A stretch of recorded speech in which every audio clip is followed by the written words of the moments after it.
Assalamualaikum warahmatullahi wabarakatuh. Shalom, Om Swastiastu, Namo Buddhaya, Salam Kebajikan. Halo semuanya, kami dari kelompok 6 mata kuliah Strategi Pemasaran Global Universitas Pembangunan Nasional Jawa Timur. Sebelumnya, izinkan saya memperkenalkan rekan-rekan dari kelompok 6. Saya sendiri Nurul Nabilah Risnawati, NPM 201. Kemudian ada Regita Bintari Prameswari, NPM 206. Selanjutnya, ada Mikio Alif, NPM 193. Lalu ada Christopus David, NPM 071. Dan yang terakhir ada Dwi Wulan Suci, NPM 212. Strategi pemasaran global adalah bagian dari planning bisnis secara keseluruhan.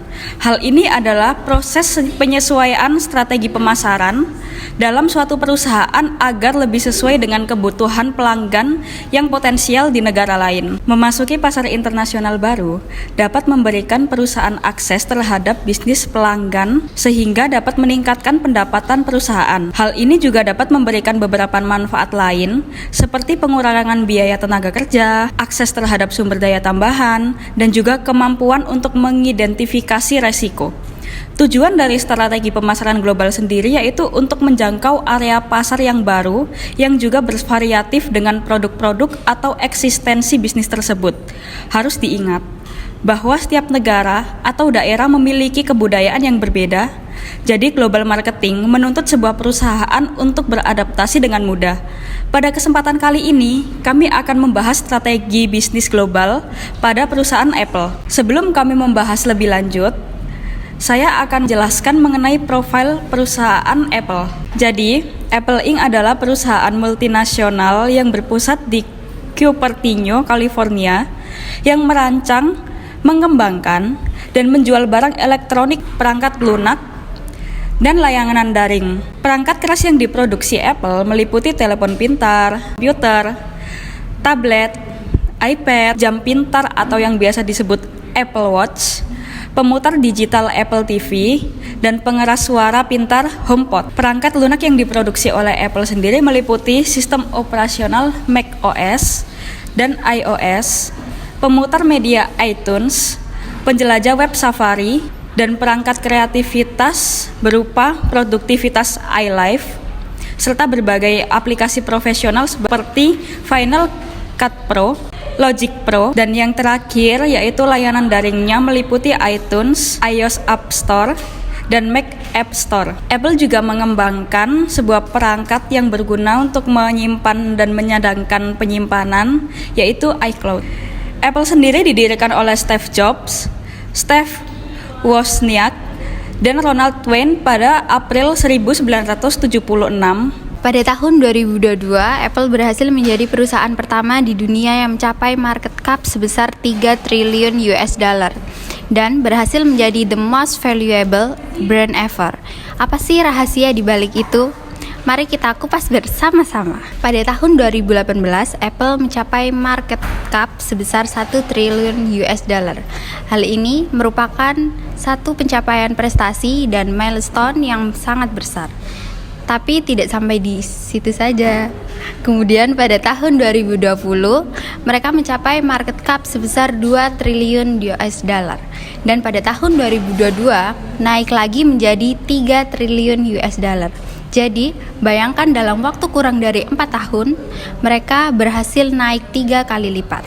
Menurut New York Times, market cap Apple lebih besar daripada Walmart, Disney, Netflix, Nike, mobil Coca-Cola, AT&T, Goldman Sachs, Boeing, IBM, and Ford. Apa yang melandasi besarnya market cap tersebut?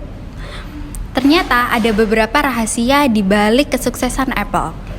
Kalau kita perhatikan, dari 3 triliun US dollar market cap, 12%-nya yaitu sebesar 335 billion US dollar dikontribusikan oleh brand apa saja.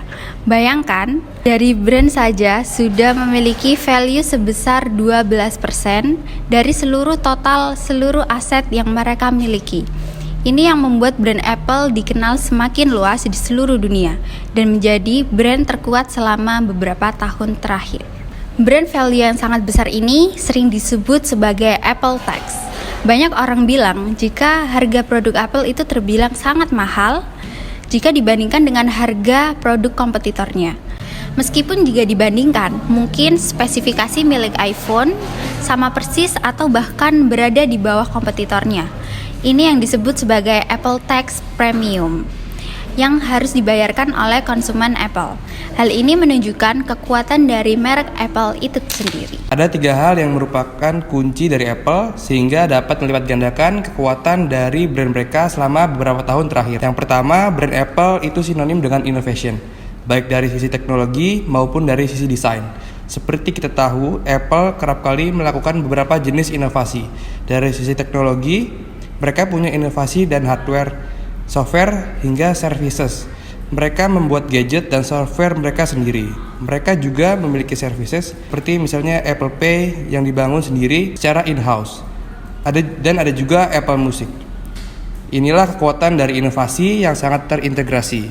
Tidak hanya inovasi dari satu sisi atau satu bidang, tapi secara komprehensif menyangkut semua hal mulai dari hardware, software, sampai services. Tidak hanya itu, inovasi yang dilakukan Apple juga terkait dengan adanya inovasi desain. Banyak orang yang menyukai desain language dari Apple atau desain style yang selalu dibangun pada produk mereka. Terdapat 3 elemen besar di Apple yang bermain sangat baik. Yang pertama adalah industrial design. Mereka fokus membangun sebuah produk yang memang usability yang sangat bagus.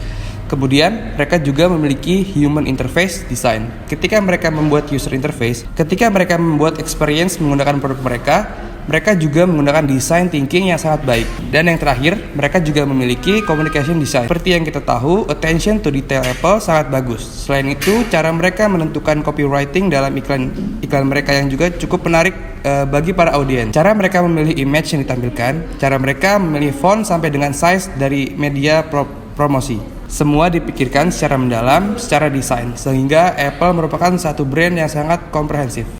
Tidak hanya inovasi dari sisi teknologi, tapi juga inovasi dari sisi desain. Semua inovasi yang mereka lakukan ini objektif pada 2 hal, yaitu simplicity dan usability. Kalau kita lihat produk-produk Apple semuanya terkesan sangat simple dan mudah sekali digunakan. Inilah perspektif customer centricity yang sangat luar biasa, sehingga para customer tidak hanya berpikir dari sudut pandang pembuat produknya atau produsennya saja, tetapi mereka juga berpikir dari sudut pandang usability. Yang kedua, Apple punya captive market yang disebut sebagai Apple Ecosystem, karena Apple juga turut membuat semua hal. Mereka membuat hardware, software, service Apple, punya segala macam gadget, punya segala macam software, dan punya segala macam service.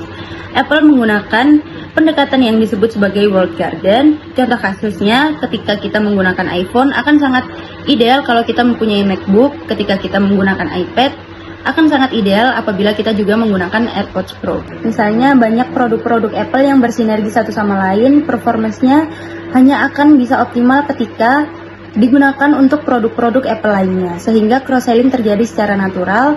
Kalau kita sudah memiliki satu produk Apple, maka kita akan ingin memiliki produk-produk Apple yang lain untuk meningkatkan performance dari produk yang sudah kita miliki, sehingga switching ke competitor itu lebih costly. Ada switching barrier yang mereka bangun sehingga customer mereka cenderung lebih loyal dan cenderung menggunakan hampir semua produk yang ada di line up mereka. Pendekatan ini membuat loyalty dari Apple customer sangat tinggi. Berikutnya adalah objects of affection. Banyak orang mencintai iPhone mereka, banyak orang mencintai MacBook mereka. Inilah yang disebut sebagai I love you.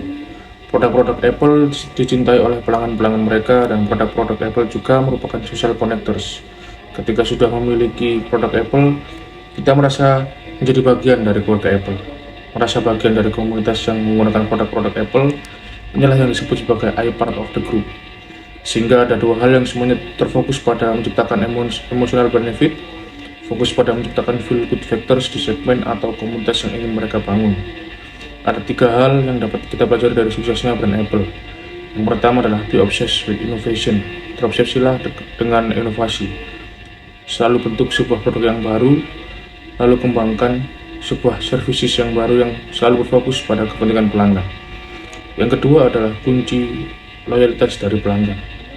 Buat para pelanggan bergantung pada semua produk dan layanan yang brand kita berikan. Dan yang ketiga adalah jualah emotional benefits. yang tidak hanya terfokus pada fitur dan fungsi, namun ciptakan feel good factors pada para pelanggan.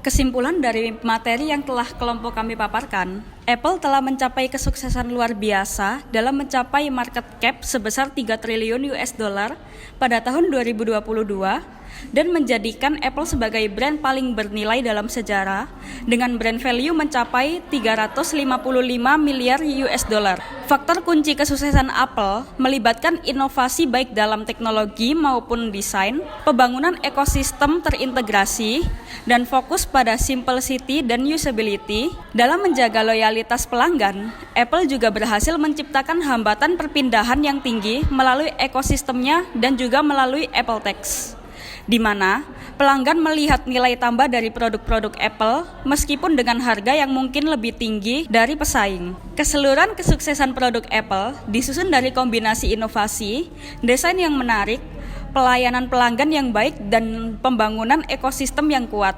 Baik, sekian pemaparan materi dari kelompok 6. Kurang lebihnya mohon maaf, semoga ilmu ini dapat bermanfaat buat teman-teman. Dadah!